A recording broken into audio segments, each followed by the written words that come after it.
Atifa's family was given her personal effects. It was at this point that they realized the strange contradictions within the authorities' paperwork. The Supreme Court verdict described Atifa as 22, when the authorities' own death certificate described her as 16. Now, too late, the family realized the importance of proving Atifa's age once and for all. They showed a copy of her birth certificate to everyone they could. It reached the judge.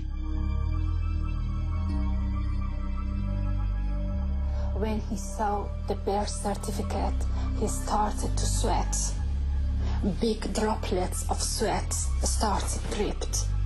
He repeatedly coughed and dried his face of sweat.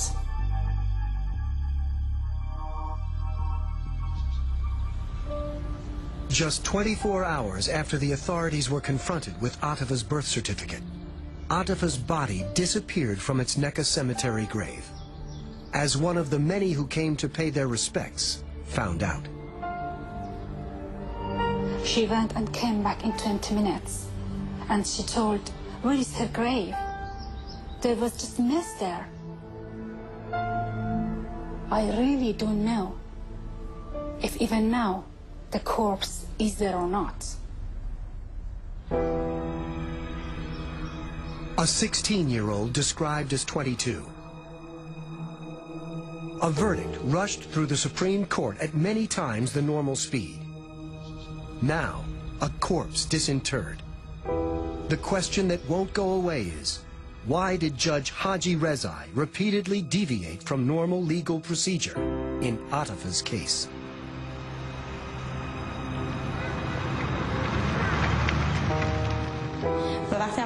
When he was asked what was the hurry with this case,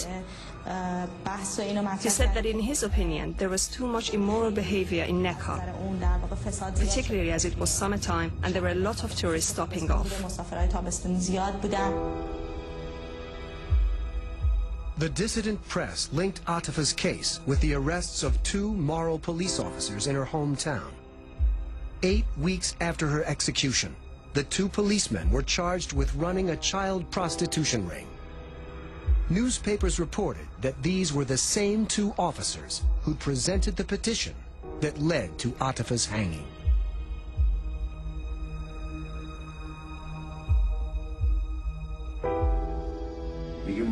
Atifa used to say that the moon won't always stay behind the clouds, and she was right.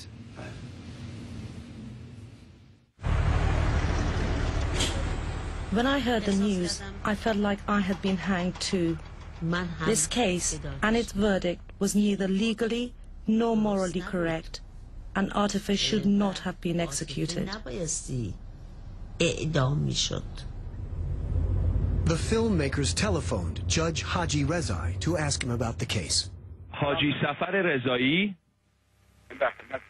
عاطفه ایستحال همچنین که خودتون میدونید در مرداد شهریور ماه سال 2004 توسط خودتون بفرمایید. بله درست میگی.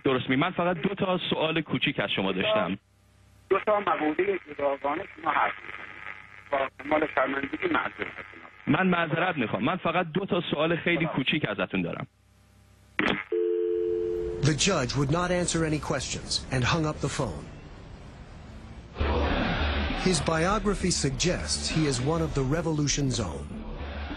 According to a well-placed source, he joined the Tehran prosecutor's office in 1982, during one of the bloodiest periods of the revolution's history, when thousands of people were given a summary trial and executed as un-Islamic opponents of the regime. Anyone who was involved during those times will not be punished because they are untouchable. They are immune from any prosecution. They stood by the regime and they killed. If this judge now is the head of the judiciary in Nekka and wants to get rid of a girl, so let him do it. Atifa's case was signed off at the highest level, by the man who soon after became Iran's head of intelligence, Mohseni Ajayi. And under Iran's hardline President Ahmadinejad, who advocates a return to the pure values of the revolution, Judge Haji Rezai is still the head of the judiciary in Nekka. He has also reported to have been promoted to the Court of Appeal in the Nekka region's capital. The judiciary has never admitted that there was any mishandling of Atifa's case.